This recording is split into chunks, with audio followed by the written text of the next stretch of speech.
Awesome, awesome. Thank you, Menno. Okay, ladies and gents, welcome to another edition of the Crypto and Cola Show. We're starting a bit late this evening. Apologies about that. I've made a bit of a mistake because the clocks over here have changed, but they haven't in America and elsewhere in the world. And I think I've caught a few people out. Most importantly, I've managed to catch out my co-host Solar Miner, who is not here. But I am hoping he will join us, and I've messaged him, and I'm hoping he might be able to jump in sooner. If not, we shall see him at what will be 9 p.m. UTC. So he will take over from me at that stage. But thank you to those who have come. I've clearly caught some people out. We're going to be a quieter show, I think, this evening. But thank you to those who have turned up. It's good to see you guys. And I hope you're doing well. Normally, I'd check in at this point now with my co-host, but clearly he's not here. I'd also just like to thank Menno, who stepped in with the recording of the show. So at least we've got a reference point. So Menno is going to be recording the show, and I'm very grateful to you, dude, for doing that. So we do have a reference, which is always good to have. And on that merry note, I'm going to jump in and just see what Bitcoin has been up to during the past week. Let me just get the trading chart and I'll put it into the chat. So as you can see, up a little bit, up a little bit, not too much change. Mostly trading sideways for most of the week. But just recently, in the past, I don't know, past 12 hours or less than that, we're seeing Bitcoin shoot up a little bit. I say shoot up, it's on a little bit of a bounce, moving towards 87, which is interesting given that this is supposed to be what people are calling Liberation Day in relation to tariffs and things and all sorts going on in terms of fiscal policy from the US government. We're supposed to have another tariffs announcement later on. So this is interesting to see that Bitcoin is actually enjoying a little bit of a bounce, even though we're expecting this tariffs announcement, another one later on, if it hasn't already happened. And many people may think, do you know what? If this is going to heat up this trading war, we're probably going to see Bitcoin climb back down. I'm afraid, and that could well happen. It is. I think strange to see a Bitcoin bounce at this stage, given that it would be, I would imagine, jittery waters in anticipation of the latest tariffs announcement and what I think will be an intensification of what might be a trade war. So I'm not sure what is explaining it. Some say it might be that Mr. Twitter man, who's he called, Elon Musk, is about to depart the US government, which will be sooner rather than later. Some are anticipating it might be to do with that. I'm not so sure about that, whether that's the explanation or not. But it might be that Elon Musk is about to step away from government. There's a lot of chitter chatter about this. So who knows what's explaining the little bounce we're seeing from Bitcoin at the moment. But I'm delighted to see Solo has joined us. I'm pleased to see a big yellow thumb from Solo.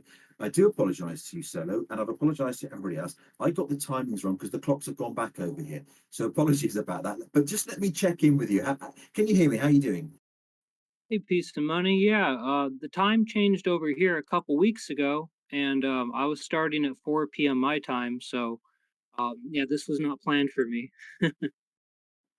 Yeah, I should have been a bit clearer in the post and of course with you, because it does mean we are starting at a different time scale. But nonetheless, it is always 8 p.m. In fact, you know what? Is it 8 p.m. UTC now? It probably isn't, is it? What's UTC time now? See, I've buggered it all up, but never mind. Totally my fault. I do apologise. It's all to do with the clock changes. They always cause havoc. I don't know why. We should be used to it by now. I'm not, but there we go. Sorry about that. Are you okay to stay now, Solo, or not? Do you need to go? Yeah, I'm fine. I was gonna start doing a little research on the HBD discussion, so I'm a little unprepared, but I'm pretty sure just off my knowledge off the top of my head, I'll pull through. I'm sure you will. You usually do. And Menno, it will have been something like that, I'm sure. He will have been doing something pretty crazy and unique. So we'll find out what he was actually doing. But anyway, so I'm pleased you've made it. It's going to be a bit of a quiet show. I've caught a lot of people out, I think. I hope that's the explanation anyway. But anyway, I shall just carry on. Just talk about Bitcoin. As you can see, I've just started. And in terms of recording the show, Menno's jumped in for us. So I don't know if you're recording as well, but Menno is recording the show as well. So so that's that side of things sorted. Anyway, Solo, what are your thoughts on what Bitcoin's been up to the past week and what it's doing now? This little bounce we're seeing in the past few hours. What's going on? Well, I don't know if you mentioned the April Fool's joke that President Trump pulled, but there was I think, like a tweet that happened, and it caused some significant price action. But then it was quickly realized it was just an April Fool's joke. So I think April Fool's got pulled on Bitcoin. Oh, I didn't hear about it. What did he do? What did Trump do? I'd have to find the tweet again, but he just said something that was really bullish, and it made the price rally. But it was April 1st, and it was deleted like 2 hours afterwards. So Oh, I'd have to I- find. oh, dear. Trump's a cheeky one, isn't he? Grab us the tweet if you can, if anybody's got it. I missed that. I must admit, I haven't seen that. If you've got the tweet, whack it in the chat. That would be interesting to see what he said. Menno, you didn't see it. Blimey, bit rusty there. Alrighty. I don't know if Solo can grab that tweet, but if he is, hopefully he can. Oh, yes, you did. Fair enough, Menno. You did lose power last night. Fair enough. Oh, there it is. Okay, huge announcement. Under my leadership, Bitcoin will be legal tender in the USA. The corrupt bureaucrats tried to stop it, but we're bringing freedom and prosperity back. America will dominate crypto like never before. Hey, hang on a minute. That sounds like what he's actually genuinely trying to do in a way, though, isn't it? Oh, he just said he was going to stop selling Bitcoin. That's all he's really promised to do at this point. Yeah, I'm sure there is some truth to this in terms of his long-term plan with crypto and Bitcoin. I don't think that's entirely a joke. Um, Interesting. Okay, good to see the tweet though. Is he back on X then? Because he temporarily came back and then he's mostly on Truth Social, isn't he? I'm not really sure. I don't spend much time on social media platforms besides Hive. Fair enough. Why would you not want to be on live? Okay, all right. Okay, so what I want to move on to now is I've been doing some research and I want to just look at from a kind of comparative context at the moment as to what Bitcoin has been up to during the cycles, these 4 year cycles that it goes through. And I'm just going to whack in a chart just for a moment. I'm going to just show you what Bitcoin was up to 2016, 2017. Let me just go and grab that.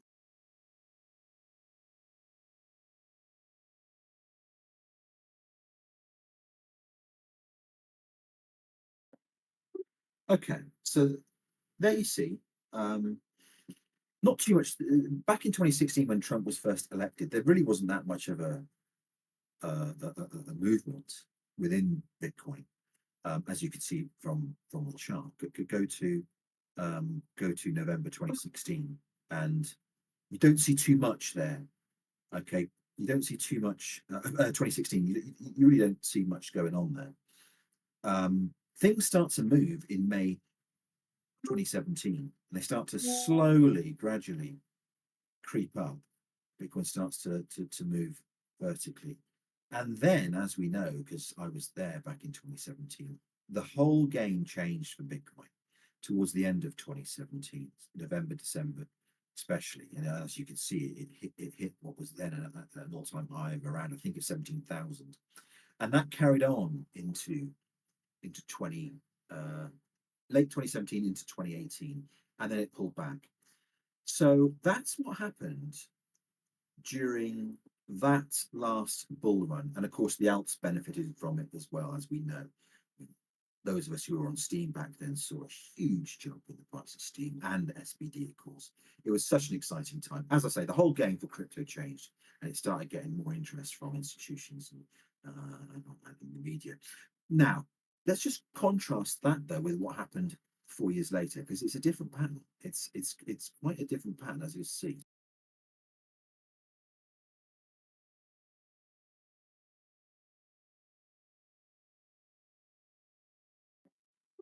So again, going back to sort of autumn time and the election 2020, when Biden came in, Trump was turfed out.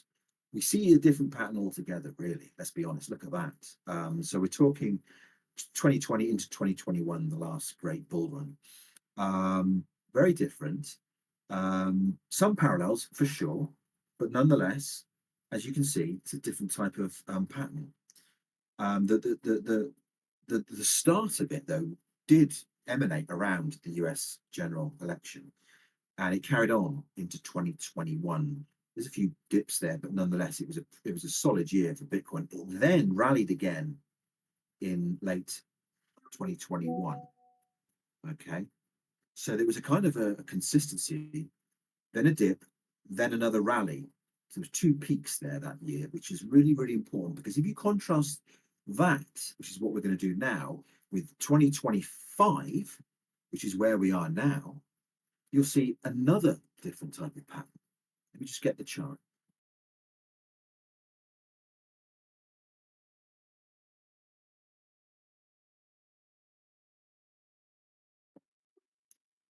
So there we go. Go back to autumn 2024.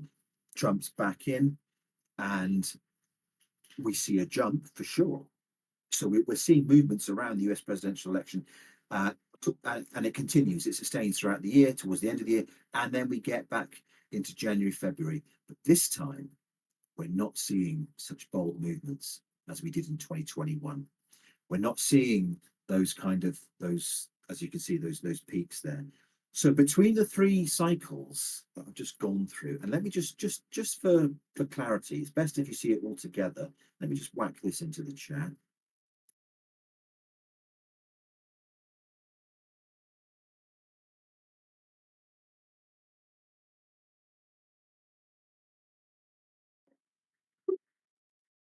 Each one has its own unique characteristics, I would say.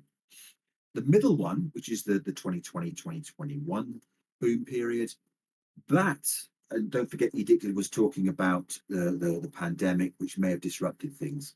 But either way, they're all very different patterns.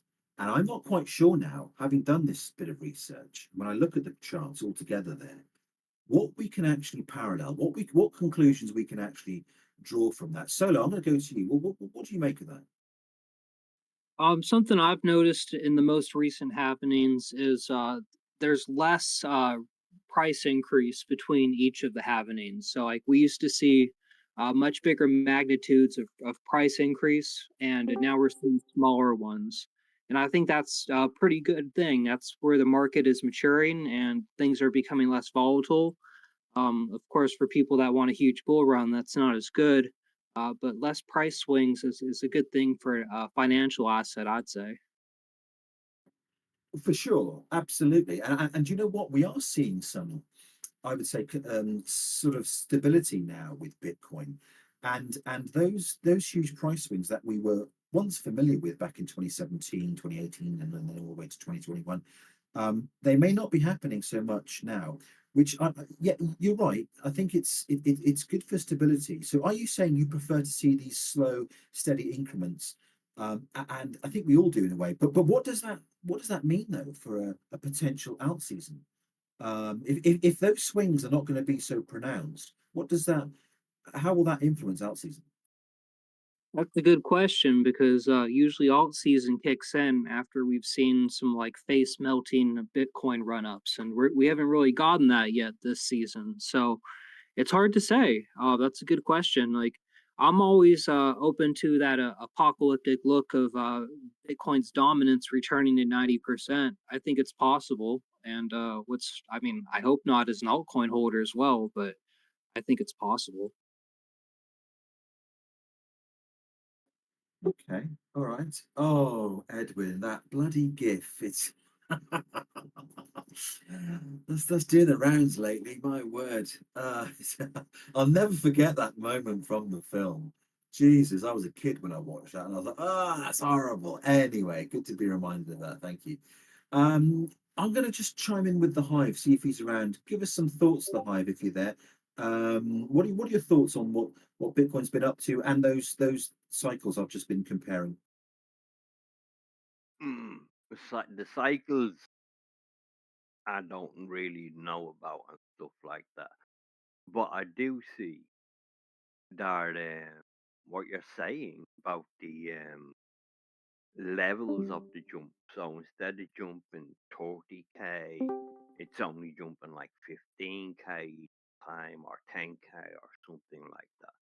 I can understand all that because when you reach 100,000 in a value for a Bitcoin, it used to take $1 million purchasing Bitcoin to move that up another 10 cents or something. And I'm only throwing numbers out.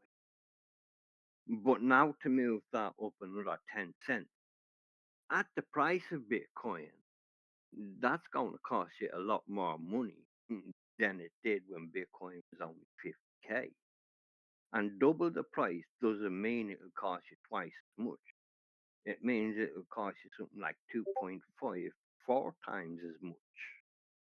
So the amount of money needed to make Bitcoin keep going up keeps increasing. And that's why the spike in how it increased kind of levels off a little, and it'll take longer to get there. Okay, yeah, fair point. So Mick Veer just asked their question about if alt season is just a result of Bitcoin crashing, are we not going to get one? As in, are we not going to get an alt season? Well, it's not simply that we need Bitcoin to crash. In actual fact, we don't need it to crash. We don't want it to crash. It doesn't quite work like that. What we do need is a pullback really from all that money going into Bitcoin. So they flow. So the money then flows away from Bitcoin and into the alts. So you do want the pumping to continue. We certainly don't want Bitcoin crashing. But hi, have you got any thoughts on what Mick Veer just asked? I do. I have some reassuring thoughts. And that's all they are, is reassuring thoughts. They're not fact. But if you look at what's been mentioned on previous shows by Piece of Money and other people, and they're talking about these businesses investing in the cryptocurrency, and like you say there previously, jesting on Trump. But the US is beginning to hold them things instead of just selling them off, say. So there is, and across the world, an accumulation by governments of crypto, and a lot of them are going to Bitcoin. I can see this all working out that Bitcoin becomes what the gold standard was, and that's what all countries will agree on.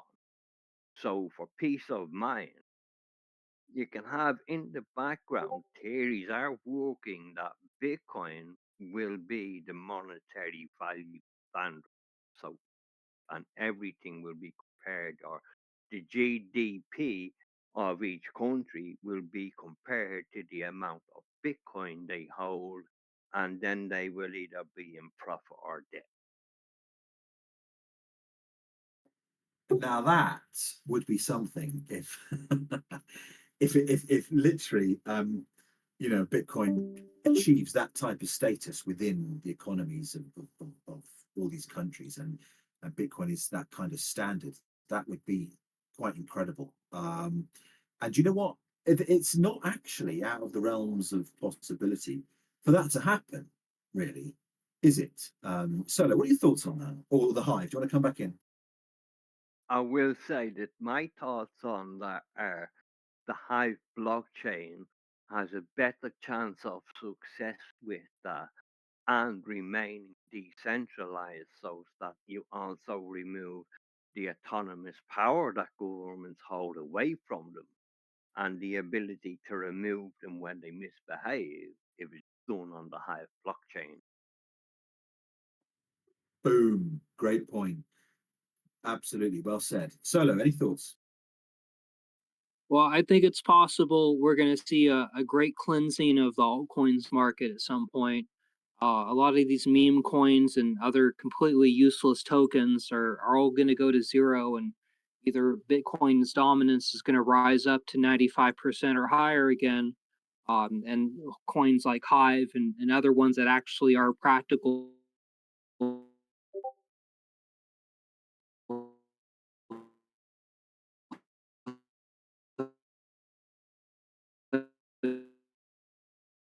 utility and the means to survive such conditions are going to Well, thrive, yeah, go look, I up in mean, let's be value honest. because We've seen a scarcity of taking it up all. and the shaking out, should we say, of the weak hands before, haven't we? There is a flushing out process that happens when you've seen that before. Fortunately, Hive has stood the test of time. But you're right. I think that flushing out process you were talking about, it is that silver lining, because you want solid projects. You want successful projects when it comes to altcoins, but there are so many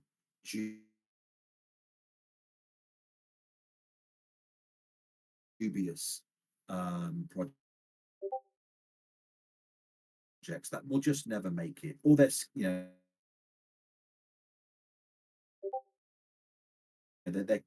sort of flashing the plan.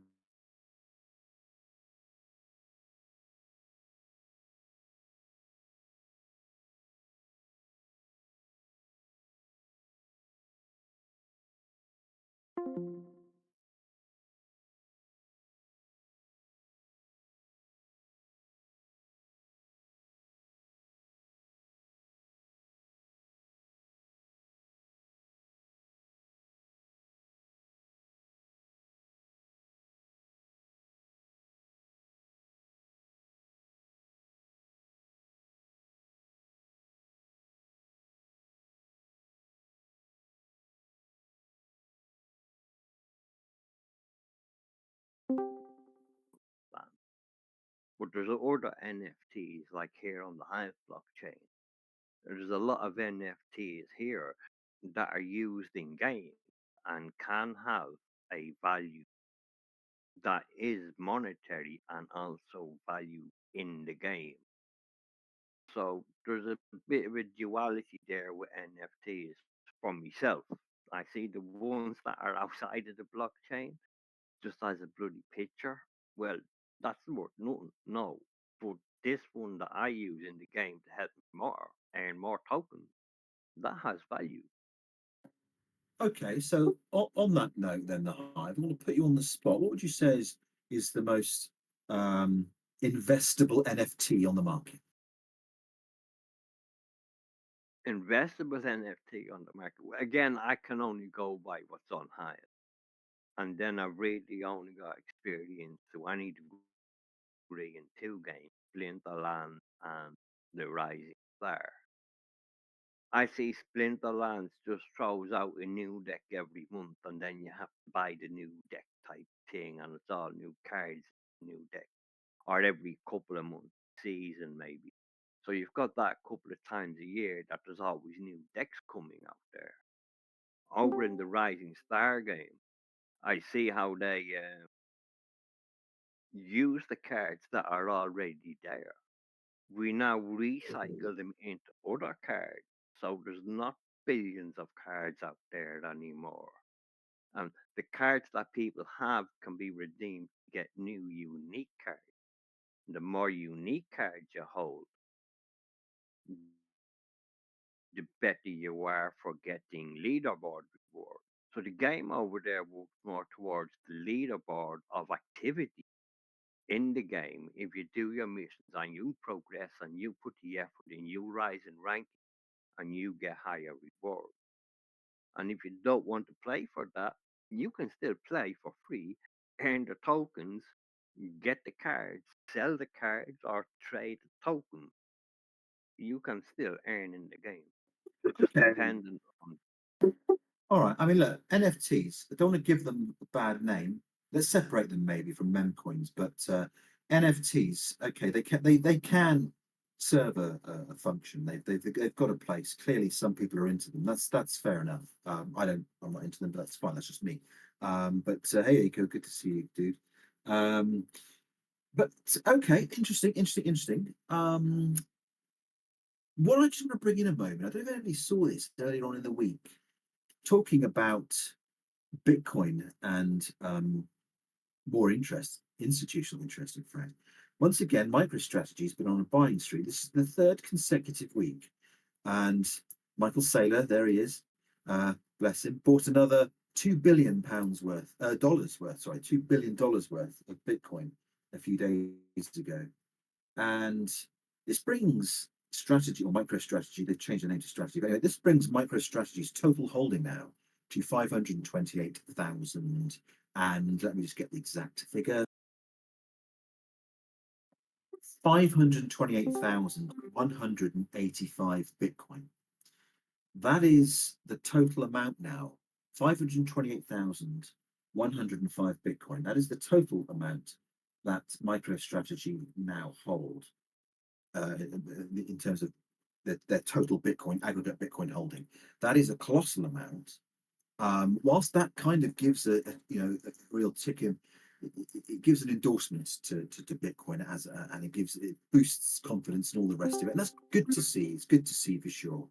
But that guy is now halfway to competing with the biggest stakeholder of Bitcoin, which I believe is Satoshi Nakamoto, the founder of crypto, who has, I understand, 1.1 million Bitcoins. I've got that right. I think he's got around about 1.1 million. So MicroStrategy is halfway there.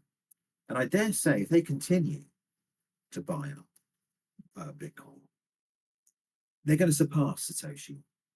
And I've gone back to this point time and time again. No, not 1.1 billion SECI, 1.1 billion. There's never going to be 1.1 billion Bitcoin, I don't think. But anyway, no, 1.1 million. But it goes back to what I've said before. I'm not sure how healthy it is overall for the crypto space to have just single investors hoarding this amount of Bitcoin. It does trouble me. I know it kind of boosts confidence and it legitimizes the crypto space. That's fine. That's all fine. But it does bother me. I don't see why or how helpful it is. And I'm going to go back to Solo, I'm afraid. I'm going to challenge him on this. I don't see how helpful that is. Some interesting gifts at the moment. Thanks, guys. I don't see how helpful that is if one person in the end controls all that amount of Bitcoin. Solo, what are your thoughts? Well, it's not a stake-based coin, so them controlling Bitcoin is not really a thing. If that person existed in the Hive ecosystem, I think a lot of people would be very nervous about that person possibly overthrowing the witnesses. But on a Bitcoin network, the only way you can change consensus is to have hash power. And there's no way anyone these days can get enough hash power to change consensus on the Bitcoin blockchain. Okay, fine. No, I get that. I appreciate all of that. But what if, in the end, Saylor owns 20% of all Bitcoin supply? You said if he sells it, well, I guess the price is going to go down.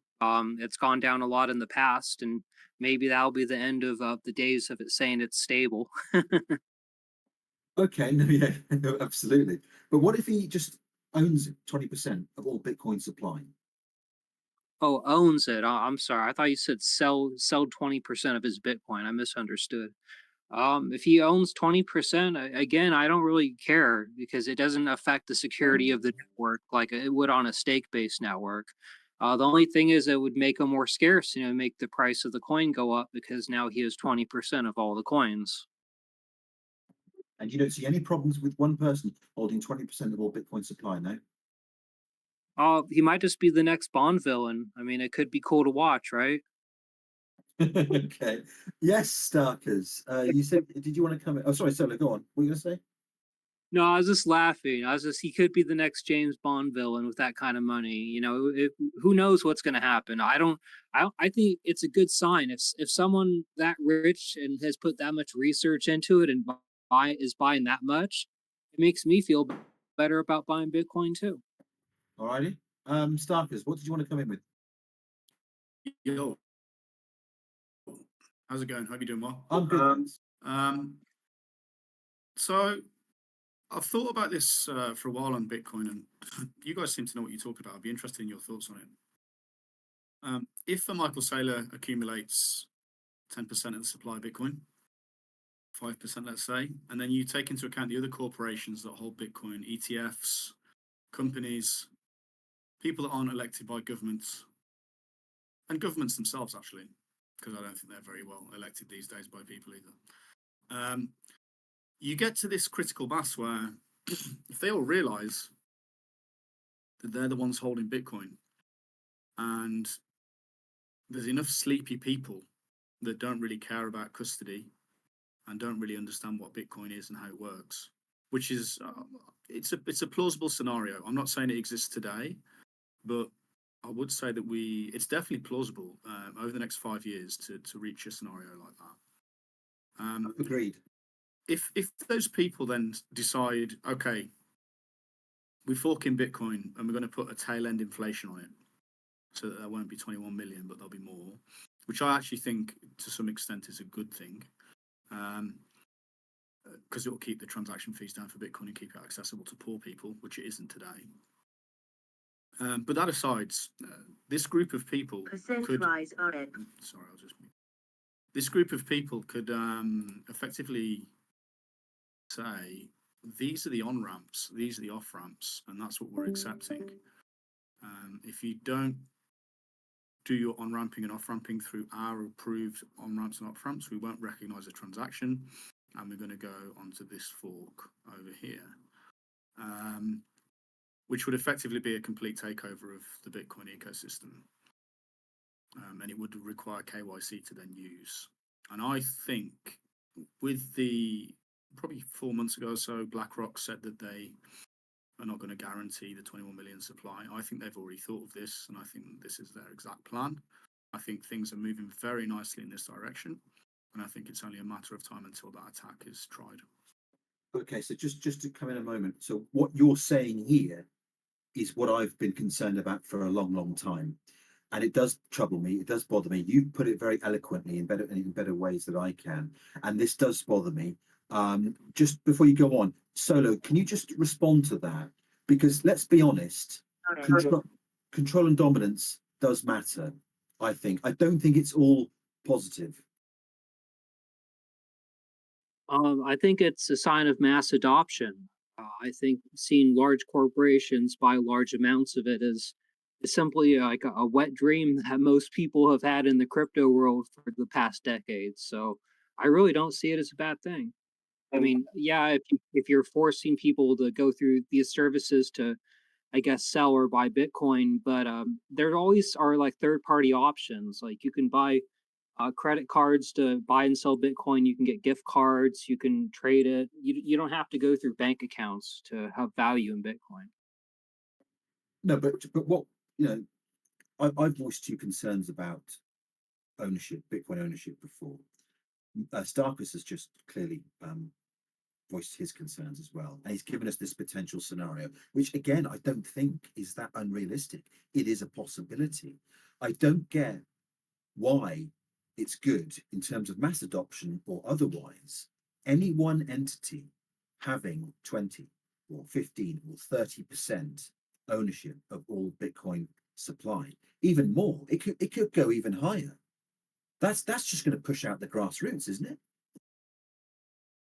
I really am not worried about it unless the hash rate of a mining pool reaches 50%. That's the only kind of value I'm really worried about when it comes to ownership of Bitcoin. That's just a good thing, in my opinion. Okay, so I just put into the chat that the Bitcoin ownership by type. I've actually used this before, I think, in previous shows. It does actually reassure me at this stage of the game because individuals still own most of the Bitcoin out there. If you take a look, the corporates and governments are still in a quite a significant minority when it comes to Bitcoin ownership. So that's reassuring. But I don't know if you can see that stuff, because I don't know if that gives you any reassurance at all. Because don't forget, if your scenario that you just outlined does play out, it is going to take a long time, I think, for it to get there. Yeah, agreed. I'm not saying this can happen today, but we are definitely moving in that direction. And there is no response from any Bitcoiner I've heard on this. They constantly avoid the issue. There is no response, as far as I can tell. If we keep moving in this direction, that's where Bitcoin is going. And this is just bring this back to Hive. This is why I think Hive is so damn powerful, because the community has elected in 20, what I would call 20 equivalent or 20 equal weighted staking pools to govern the chain, and they all have equal say. And not only do they have equal say and they're elected by the community, but they are reputed. So they have a reputation to uphold. And so if those people say, hey, we're not happy with the way things are going, and there's a super majority of them, they can signal that they're forking over there. And we can all see that those are the accounts that are going to do that fork, and we trust them already because of the years of reputation. So if an unknown Michael Saylor does come in and start dominating the chain, I mean, he wouldn't do it on Hive if he had any intelligence, because his tokens would be at risk. But also, it allows me to sleep soundly at night. Right, there's these top 20 and another 500 or so people behind them, all of which have got a reputation. So if a corporate later does decide to dictate what the on ramps and off ramps are, of course, during that type of attack, you would create a lot of fog of war, so no one could understand what the real chain is. And in fact, on Bitcoin, there is no way to understand what the real chain is. The real chain will be what Michael Saylor says it will be. That will be the real Bitcoin. And Bitcoin purists will argue, well, no, that's not possible. We'll go to the real Bitcoin. But well, if they've blocked the on ramps and off ramps, and there's enough sleepy normal people, that won't be a good enough defense as far as I can tell. Whereas on an ecosystem like Hive, you can have the top witnesses signaling which chain they're going to use, and people can elect them into power. And if the fork is required, and then the community can leave and move to that fork. And I think it would be a lot clearer in that type of attack which chain is the legitimate chain, rather than relying on the Bitcoin defense. I think no, that is absolutely reassuring to know, because Hive is very unique in many ways, and it's great that it's got this built-in sort of democracy about it, and that does give us a safeguard here on a chain like Hive. So yes, you're right that against that it has some built-in protections against a kind of Michael Saylor coming in and just taking control. And that is a huge quality that Hive has. It's a very powerful quality, I think. The Hive, did you want to come in and say something? Yeah, Starker's point, what he's saying is basically all you need. I think it's like with the values, there's only going to be a limited amount of BTC. You only need 3%, and you can walk from there, and you win. And they have more stake than that now, so it's a bigger bloody threat, and people don't see this threat. But these are the same people he is saying that want to control it, and they want to do it through manipulation of the system. So they are going to create some onboarding and offboarding ramps. And these onboarding, offboarding ramps have charges both ways. And the accumulation begins, power begins. And the more they have, the more power they have. And what they could do with 3%, they can do a lot more damage with 5%. And they accumulate that 5% pretty damn quick with transactions. And that's where Stark is coming from.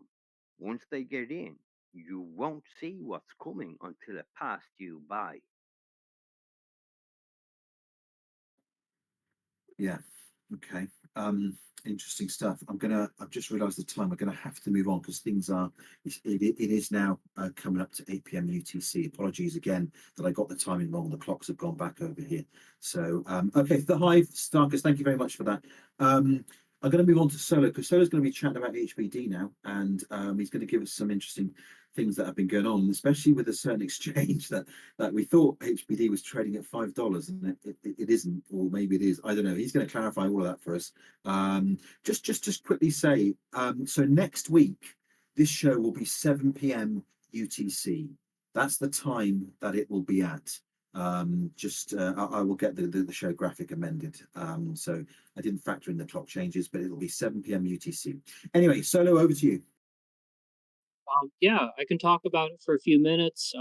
But are we going to try to end the show in like 3 minutes, or are we going to carry it on past the hour? No. We'll have the hour. We started about 1:15, so you've got about another 15 minutes. Okay, yeah, perfect. Well, I noticed something while looking at CoinMarketCap. I noticed that it says HBD is $5 on the MEXC exchange. That's not the case on the internal market. That's not the case almost anywhere else, including Upbit. But I looked into this, and supposedly it has to do with happy balloon dogs. What that is I guess some meme coin that is called HBD as well, and they're on the MXC exchange.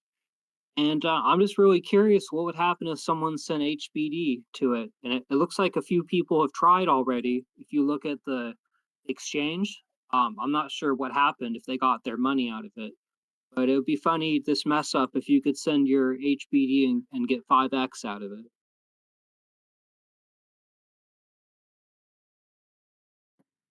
Well, I've just put into the chat for anybody who doesn't believe us. There it is, $5.19. That's coin market cap for you. I think Joseph might be right. It seems coin market cap might not be so reliable. Oh, Archange is saying actually, Solo, that HBD will be lost when it's sent there. So Oh, don't try it, anybody. okay, good to know. Good to know. It was just very strange seeing that, and I was like, "Oh, this is an arbitrage opportunity," but I think it's actually just a mess up on how CoinMarketCap is tracking some other altcoin or NFT or whatever it Do is. you know what? So, You know what? That would have been some arbitrage opportunity, wouldn't it? yeah, it sure would. So, I guess, yeah, no one should try that.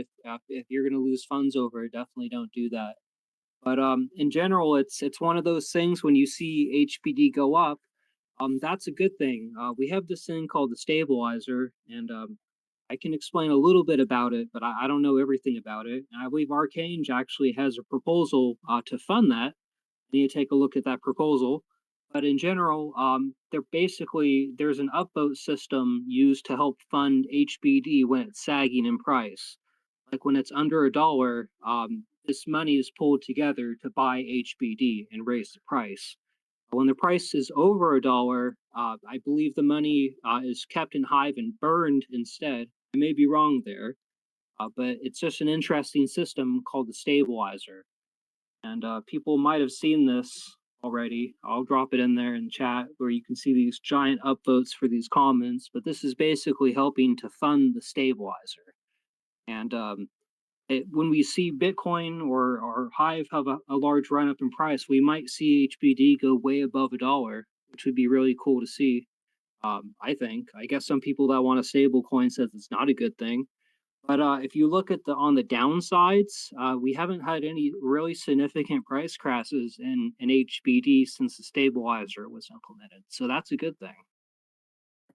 Yeah, do you know what, Solo? I've been following the journey that HBD has been on, and that state, and do you know what? It has survived some serious stress tests. I'll give it that. The worst test that it went through, I think, was 2022, and it went down to about 87 cents. It kind of lost the peg for a bit, only for a little while though, and it soon rebounded. It soon jumped back to $1.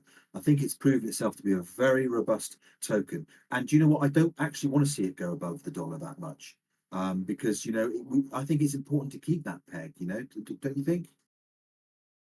Yeah, definitely. If it's called a Hive dollar, I think it should be kept at $1. Like, look at what the Legacy chain has done with their SBD coin. It's nowhere close to $1 on either side, on the upper or lower side. But Hive is actually keeping to its name. Absolutely. But yeah, that was just an interesting find I had for HBD. I think it's just a mess up on the coin market cap our system. Hopefully they'll fix it soon. But in general, HBD is an interesting discussion. You can stake it and get 15% APR on it, which is a really good return if you compare it to like what you get from staking Ethereum or other coins. So it's something to look at if people haven't done. I stake HBD, and it's a good return of investment eventually. Okay, so something Arcane just said, which is quite interesting, because I've always wanted to know if HBD is a genuine stable coin or not. I know it's got stable coin qualities, but is it actually defined as a stable coin? Because what he's just said there in the chat, I don't know if you saw, Solo, he's just said HBD is not pegged, but loosely pegged to the dollar. So that's kind of an interesting take on it. I don't know if Archange is able to come on voice. I don't know, can he just elaborate on the role of HBD? Because people call it a stable coin. I'm not so sure it actually is. Solo, what are your thoughts anyway? That's really interesting. I didn't realize there's a separate category. Like Menno said, there's a it's different kind of stable coin. So that's interesting.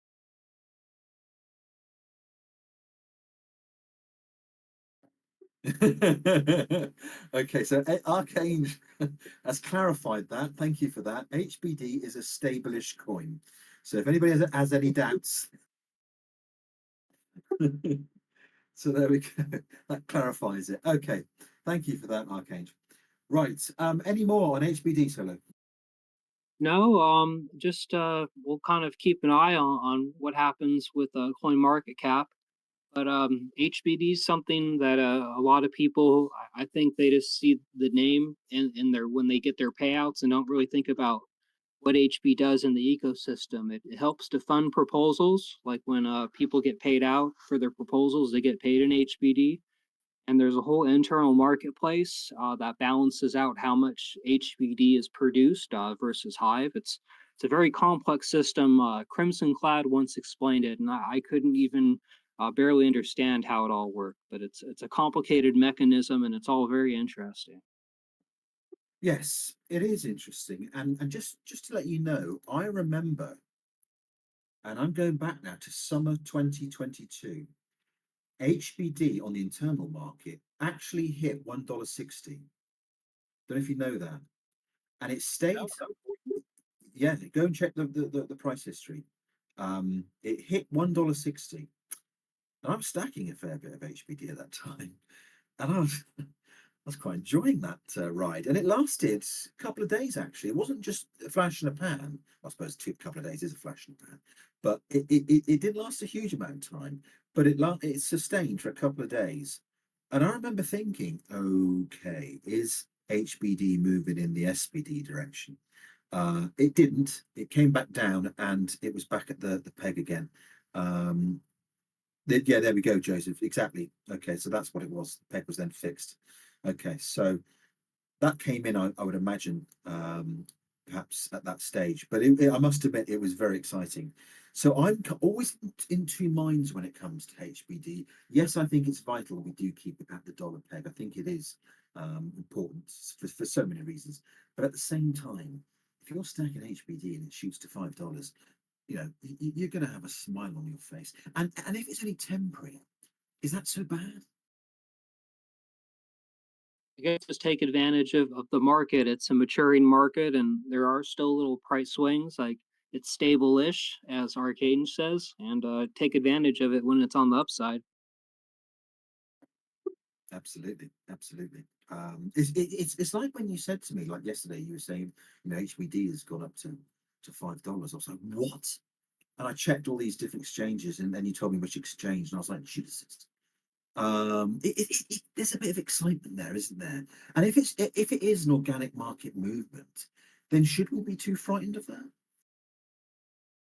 I would say, yeah, we should be worried if that was the case because the stabilizer is supposed to resolve those kind of issues. Well, this is what I'm saying to you, but that stabilizer is only just for the Hive internal market, isn't it? What if that organic movement happened on an external exchange? That could happen, couldn't it? I guess if they dried up and people started listing their HPD at a very high price, yeah, you can ask whatever price you want for your HPD. Could there be a potential scenario like we've seen with the Koreans pumping the Hive market? Could they do the same to the HBD market? Well, there's such small volume. If you look on like Upbit, it's like $7 or something tiny. There's almost no market besides the internal market for HBD. And I think this MEXC one, it's just a mess up. It's not actually tracking HBD. It's just tracking that happy balloon dog thing. Yeah, yeah. Well, there's definitely been a mix-up, that's for sure. I mean, Starkers, yeah, you are raising a serious point there because look, it's caused a little bit of confusion amongst us. So it is a bit of a worry. But there we go. That's such is the nature of the crypto space. All right, Solo, short and sweet from you this week, yeah. Yeah, I'll definitely be on point for next week. Like you said, I was not really aware of the time change, but I'll have more to talk about next week when we have a full segment. No, no, don't. No worries. It's my fault. I balls at the timing. So yeah, it will be just so you know, 7 p.m. UTC. I hope that's not going to be a problem for you, is it? No, because before the time changed for me, that was the time I was meeting at. So that's 3 o'clock my time instead of 4 o'clock my time. Awesome, awesome stuff. Okay, we are now slowly moving towards the end of the show. Um, I do just want to remind people that we have a 10,000 HP delegation that we give out each month. Last week, we announced the new winner, and the new winner is Menno, and he has won the 10,000 HP delegation. I'm pleased to say that it has been applied. It's provided kindly from Guilty Parties. He donates that to the show. So and the winner gets to keep it for a whole month. And Menno is indeed, yes. Sorry, Edwin. We've had to take it back from you, but we've handed the baton on to someone who is deserving. I'm sure you'll agree. But before Menno won it, Aloha Ed, who is Edwin Boyett, he enjoyed a 10,000 HP delegation to his gave him a nice vote boost there. So he enjoyed that for a month. Now Menno's got it for a month, and you can win it for a month. And this is the point I'm trying to get around to, because we don't care what you're doing in the Hive community. You could be posting, you could be commenting, you could have a huge project that's doing great things for the Hive ecosystem. You could have a tokenized project. You could be doing anything you want, just so long as it's doing some good for the Hive community or the Hive ecosystem. That really is the only condition for winning the 10,000 HP delegation. And of course, come to the show. We need to see you. We need to know who you are. There's a little, that's the other little part of the criteria for winning the delegation. We do need to know who you are. So do come along to the show. Let us know who you are. And if you're doing some good things, like Edwin, like Menno, you could get a 10,000 HP delegation, which is a it's a nice little boost to your vote, isn't it, Solo? Don't you think it's a nice touch? Absolutely. That's two dolphins right there.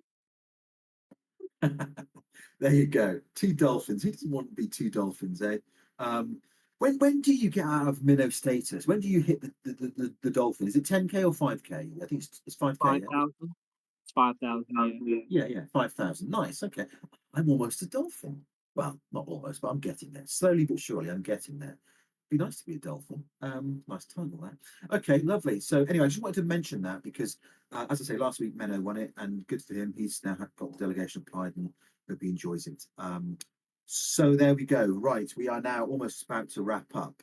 Does anybody else want to come in with anything at all whatsoever?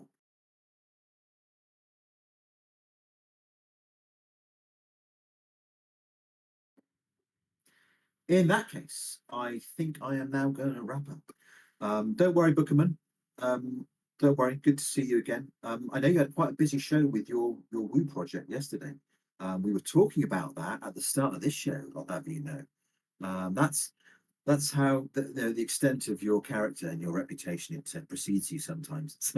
So we were talking about that, but I hope it's all going well because it was a big show yesterday, and uh, I've heard lots of things about it. So maybe next week you can give us an update. But for now, Solo, I'm just going to check in with you to round up one last comment. Anything you want to say? No, nothing really. I'm just gonna keep an eye on that HBD tracker and see what happens. See if there's some kind of sorry, my push to talk messed up there. Not sure how much you caught, but basically, just I'll watch the HBD market and see if MEXC comes out with some apology. Well, yeah. Let us know because I think there probably should be some sort of an apology for that mix-up.